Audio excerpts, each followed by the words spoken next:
Normalement, si je vous dis Quishing, vous devez peut-être avoir en tête une sorte de peluche de gros poisson rond qui fait pouet-pouet lorsqu'on appuie dessus. Eh bien, vous avez pas totalement tort, hein, on reste dans le domaine de la pêche. Bonjour à tous, c'est Deru et bienvenue pour une nouvelle vidéo. Comme indiqué en intro, nous allons parler du Quishing, une menace informatique surtout présente en entreprise. Mais tout d'abord, parlons QR code. Le code QR en français ou QR code pour nos amis outre-Manche et outre-Atlantique, et même outre-France, hein, ça ira plus vite, pour Quick Response Code, a été inventé en 1994 au Japon et rendu public en 1999, bien qu'il n'ait commencé à être utilisé à grande échelle qu'à la fin des années 2000. Sauf pour les Japonais qui l'utilisent depuis 2003, mais en même temps, ça vient de chez eux. Il s'agit d'une sorte de code barre bidimensionnel. Là où le code barre classique n'a qu'un sens vertical, le QR code est constitué de carrés blancs et noirs de manière verticale et horizontale qui représentent les données du QR code, ainsi que de 3 gros carrés de position dans les angles qui permettent une bonne lecture du code. Ce code a même la capacité de rester lisible si 30% de sa surface est endommagée grâce à une correction d'erreur intégrée au QR code. Sans rentrer dans les détails, ces carrés de code binaire, plus ou moins grands, hein, parce qu'il y a des QR codes qui peuvent contenir beaucoup d'informations, sont très pratiques justement pour stocker des données à lire avec un lecteur ou un téléphone portable.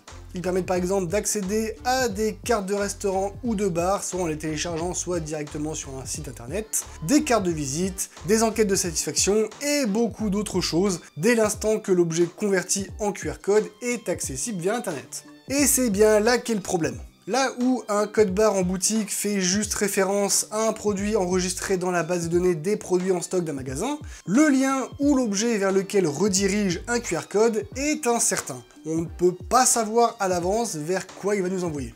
Dites-vous que vous pouvez connecter votre smartphone à un réseau Wi-Fi juste en scannant un QR code. Donc il faut bien avoir à l'esprit que vous, la seule action que vous faites, c'est de scanner un code binaire avec votre appareil photo et peut-être cliquer sur un lien ou une autorisation et votre téléphone comprend tout seul qu'il s'agit du nom du réseau Wi-Fi sur lequel il doit se connecter ainsi que du mot de passe de sécurité et il le fait. Il se connecte à ce réseau sans que vous n'ayez eu besoin d'ouvrir l'application du Wi-Fi, choisir le bon réseau et entrer un mot de passe interminable.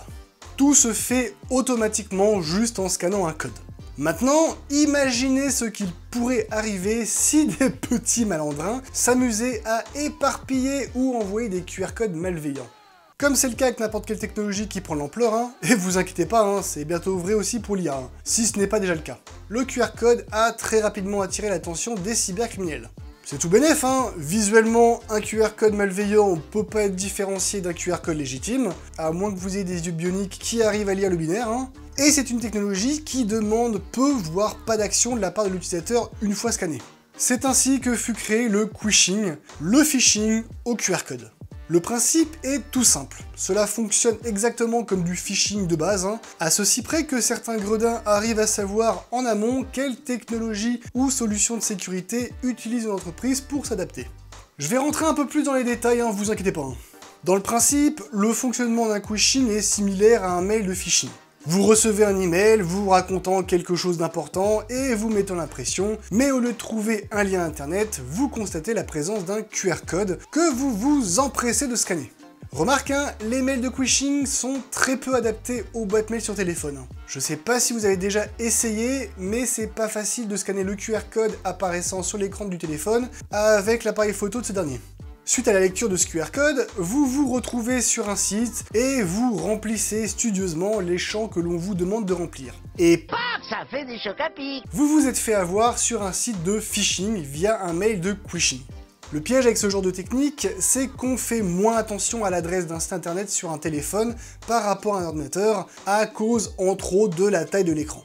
Je vous parlais tout à l'heure de gredins qui arrivent à déterminer quel outil ou solution de sécurité était utilisé en entreprise. Si vous utilisez une double authentification dans votre entreprise, grâce à une application mobile, il n'est pas impossible que vous ayez reçu un QR code dans un email Microsoft pour enrôler votre smartphone dans la base de données des appareils autorisés à recevoir un code pour la double authentification. Eh bien, dites-vous que des personnes, par un phishing préalable ou avec une collecte d'informations par divers moyens, comme en piratant des boîtes mail par exemple, arrivent à savoir quelle application gère la double authentification dans certaines entreprises et arrivent à créer de faux mails d'enrôlement pour mobile pour récupérer des informations par la suite.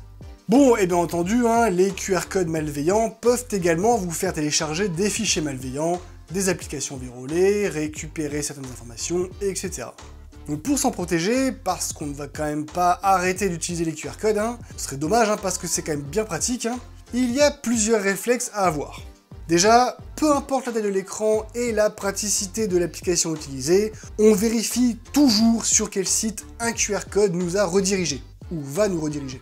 Ensuite, pour éviter de télécharger n'importe quoi ou vous retrouver contre votre gré sur un site malveillant, on vérifie les paramètres de scan de QR code et, si c'est possible, on fait en sorte que le téléphone demande une confirmation pour accéder à un site ou une URL après avoir scanné un code.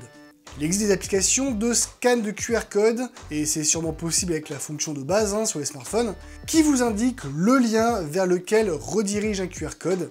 Très pratique. Regardez également si vous ne pouvez pas renforcer la sécurité de votre navigateur internet sur smartphone de manière à ce que les sites malveillants, au moins les connus, soient bloqués pour éviter les mauvaises surprises. Et pour finir, ne scannez pas n'importe quel QR code, juste ceux nécessaires si vous n'avez pas le choix. Il s'agit certes d'une technologie pratique, mais n'en abusez pas non plus si ce n'est pas indispensable. Ce fut malheureusement une vidéo un peu courte par rapport à d'autres sorties récemment, j'en suis désolé, mais je voulais quand même parler de ce petit sujet auquel j'ai été confronté professionnellement parlant, et peut-être que vous aussi, vous y avez déjà été confronté, ou vous y serez confronté, même si je l'espère pas pour vous. Merci d'avoir regardé cette vidéo jusqu'à la fin. Si elle vous a plu, n'hésitez pas à vous abonner, n'hésitez pas à la partager pour qu'elle soit vue par un maximum de personnes, à cliquer sur le pouce en l'air, à laisser un commentaire si vous avez une remarque ou une question, et à me rejoindre sur les réseaux sociaux. Sur ce, je vous souhaite une bonne nuit, bonne soirée, bonne journée, et n'oubliez pas, la sécurité est l'affaire de tous. Ciao!